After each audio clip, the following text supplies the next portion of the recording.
مبارکہ کے اندر ہم آپ کو بتانے والے ہیں کہ کون سے انبیاء کرام علیہ السلام ختنہ شدہ پیدا ہوئے۔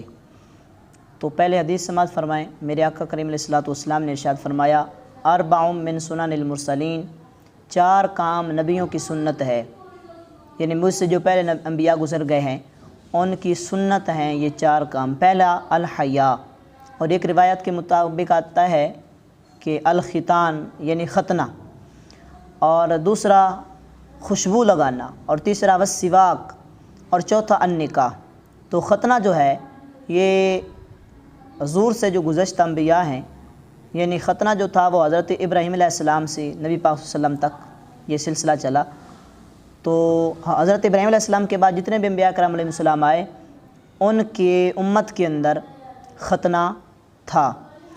اور مفتی احمد یارخان نعیمی صاحب نے مشکوٰۃ شریف کی شرح کے اندر اس حدیث کی شرح کے اندر لکھا ہے کہ حضرت آدم علیہ السلام یہ بھی ختنہ شدہ پیدا ہوئے، حضرت نوح علیہ السلام، حضرت ہود علیہ السلام، حضرت صالح علیہ السلام، حضرت لوط علیہ السلام، حضرت زکریا علیہ السلام، حضرت سلیمان علیہ السلام، حضرت حنظلہ علیہ السلام، حضرت شعیب علیہ السلام، حضرت موسیٰ علیہ السلام، حضرت عیسیٰ علیہ السلام، اور ہمارے آقا کریم صلی اللہ تعالیٰ علیہ وسلم، یہ انبیاء ختنہ شدہ پیدا ہوئے۔